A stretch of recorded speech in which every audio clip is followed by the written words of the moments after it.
mabuhay din po. Kaya Oo po eh. Yan po kasi yung mga driver. Puntahan na lang po natin doon. Paano kayo na tricycle? Magpahatid na lang po kayo dyan. Alam po ko ng tricycle. Tapos doon ko na po babayaran. Yes po, ngayon pag nakapag-bayad na tayo sir, may nakamotor kinagsan na kung saan pwede tayo magparada. Ngayon po, 2023 na, sumunod po tayo sa batas trapiko. Huwag po tayo maging pasaway. Yun lang po, salamat.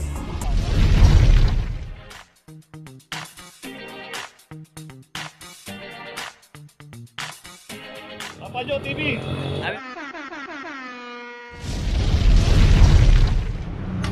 Okay, dito ngayon tayo sa G. Tuason, corner Palawan Street. Dito yung isang service ng internet, kakabit ang internet dito.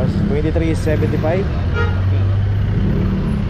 Dito dapat yung driver hindi iniiwanan to. Dito rin sa kahabaan ng G. Tuason Mabuhay Lane. Kaya bago po tayo pumarada, tignan po natin kasi two-way itong kahabaan ng G. Tuason at napakasikip. Tignan natin yung kalsada rito.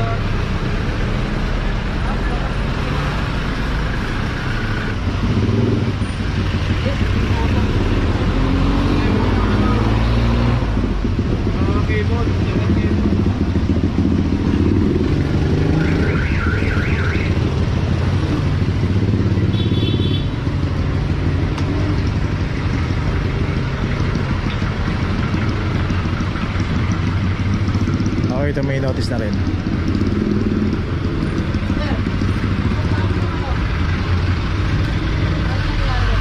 Basahin niyo sir.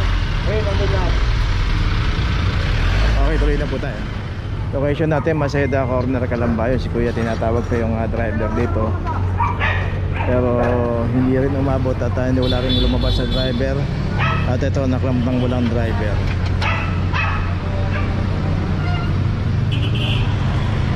001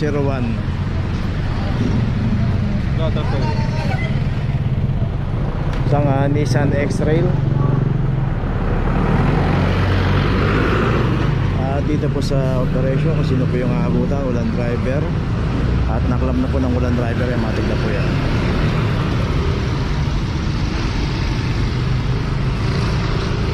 Dito naman yung pinaradahan nito, meron pa ng garahe.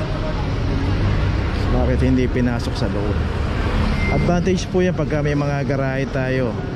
Gamitin po natin, wag po natin itambay yung ating mga sasakyan dito. Ayan, may notice na rin, tuloy na po tayo. Location natin Vicente Cruz, corner, yung malapit na tayo sa G. Tuason. Dito yung isang Isuzu Elf, pan-deliver po ng soft drinks. 2349. Dito po kung sino po yung aabutan dito, walang driver. Yung isa pang truck dito, wala ring driver.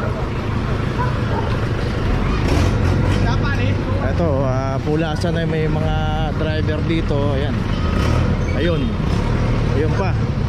Pero ito wala ring driver to. Isuzu Elf, pan-deliver ulit ng soft drinks. 2351, dalawang truck na yun nakakaklamp dito.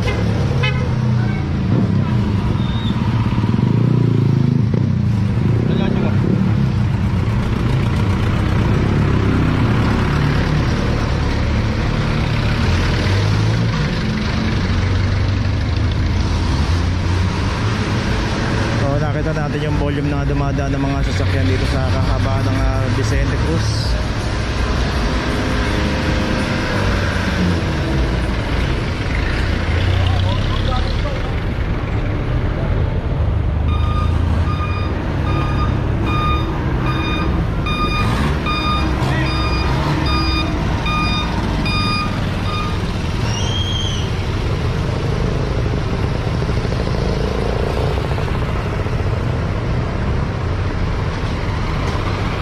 So yun, may notice na yung dalawang Isuzu Elf dito.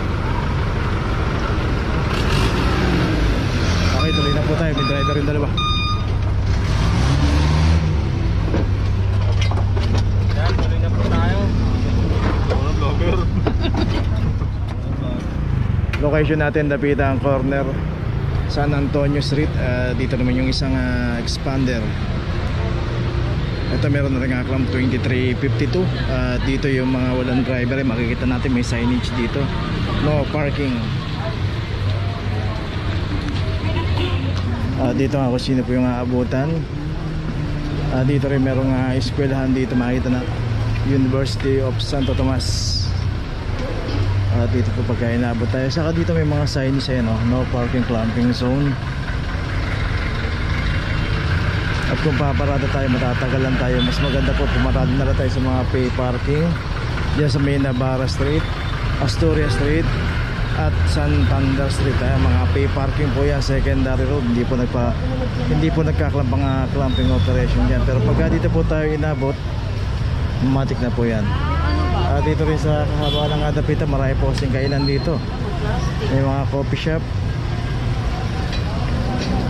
may mga milk tea, may mga dim sum.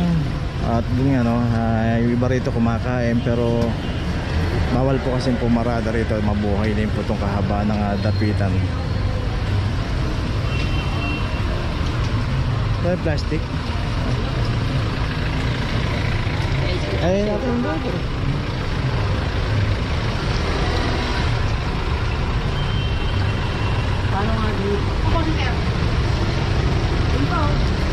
So dito inabutan na lang. Pero may mga pay parking dito. Opo, inabutan po kayo. Unattended po yung sasakyan nyo. Kata pinasok ko na rito, hindi na kayo nang hinayang. Ayun, nasa sasakyan po.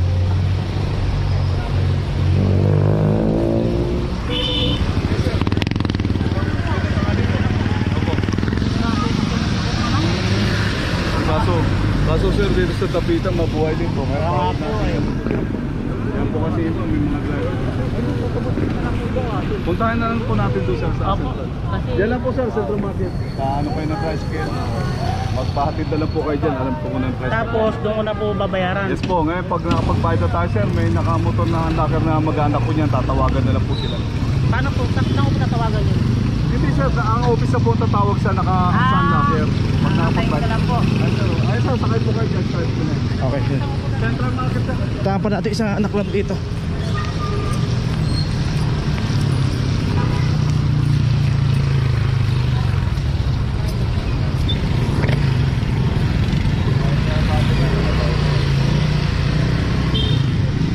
Dito rin isang sasakyan dito na Fortuner. Ito naka-clamp na 002. Hey, ano ito? Inatrasan nyo ang clamp. Kasi nakita sir eh. Sir, kaso problema sa inyo. Mapaglat yan. Paano po yan sir? Puntahan po natin yan sir sa Central Market. Po? Doon po natin tutubusin sa Central Market yan. Yung ano po? Yung clamp, yung penalty niya sir, ng clamp. Pwede po kahit dito na lang po. Bawal po sa amin yan sir eh. Hindi po yung ano po, dito na lang po magbabayad. Ang penalty nyo? Opo. Bawal nga po sa amin sir. Ano po yan, dadalhin po ito sa sakyan? Hindi po sir, kayo po pupunta doon. Saan po yan? Yan lang po sir, Central Market. Try mo muna sir, abante nung. Oo, abantin mo nga konti sir. Wala bang tao siya? Wala, So dito baka kasi tumusok na yung may mga tulis. Nakapaon niya no? Sige pa. Sige pa.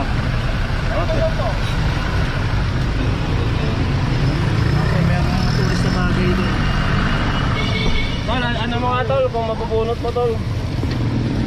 Hindi napansin ni sir na nakaklamp. Dito na i-atras niya. So pumasok yung pinakamatulis na bagay.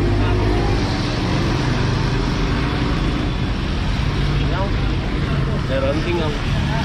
Ayun, so tumusok na yung matulis na bagay doon, kaya dapat hindi po natin gagalawin. Saka ito nakaklamp naman dito sa mismong driver side.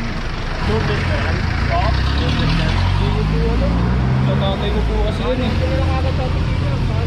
Oo, punta mo na lang muna ako kaya sa opisina. Tapos mamaya pag natanggal, tingnan mo kung ano. Butas po ba yan? Siyempre, pag sumigaw yan. Possible yan. Tulis kasi yan.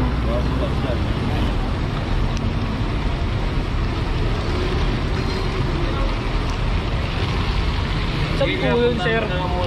Tricycle ka na lang dyan, sir. Para ma-settle mo muna. So yun, dito nga kasi kita natin maraming kainan dito. Kaya malimit po dito sila nagpaparadaan. Pero dito may mga pay parking naman. Dito na lang saan tayo pumarada, kung lalo na kung magtatagal tayo, kasi karamihan nga dito nagkakape, kumakain. Ayan o, ayan yung parking attendant, yun nandito sa kanto. So yun, napaliwanagan na si sir dito. Saka yun yan, hindi pa nga niya naigilid ang gusto yung pagkakaparada ron. At hindi niya napansin na nakaklamp pala at nai-atras niya.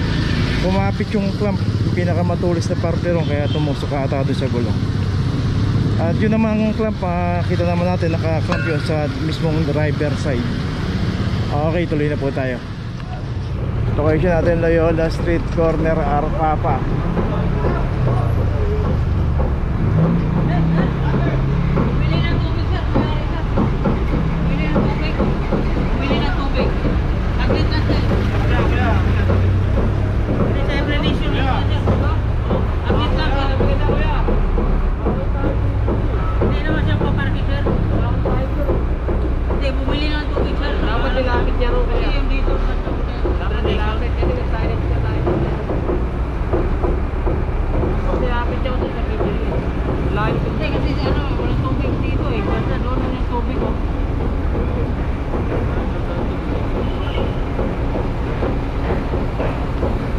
So yung may-ari pala nito bumili raw ng tubig.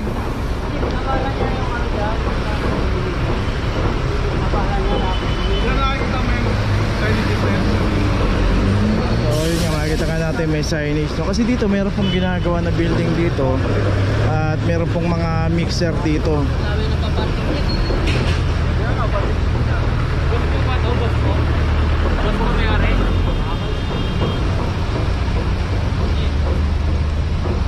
Okay, boss niya pala yung may-ari.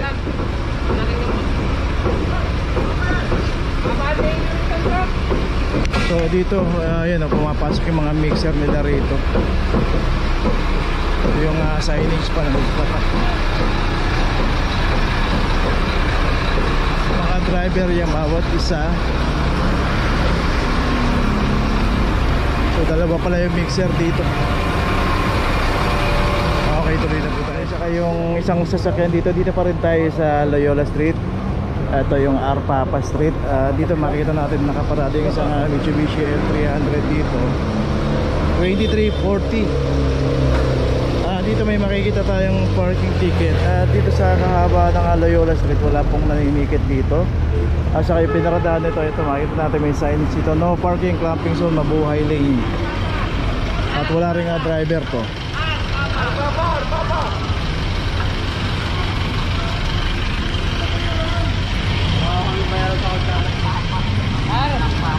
Ar nga. Hindi mo alam ang ar.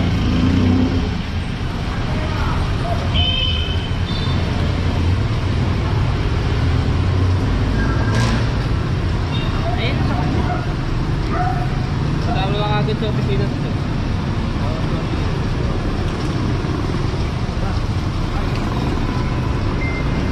So yung binaradahan kasi ni Kuya, mayroong signage nandun sa tapat niya.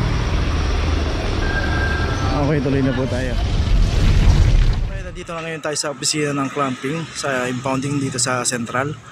Dito na po nagtatapos ang ating vlog. Maraming salamat po sa mga subscriber, sa mga viewers, sa mga napadaan po sa ating channel. Maraming salamat po sa mga suporta nyo. Sa mga hindi pa po nakakapag-subscribe, subscribe na po tayo mga kabayan. Maraming salamat po. Mabuhay!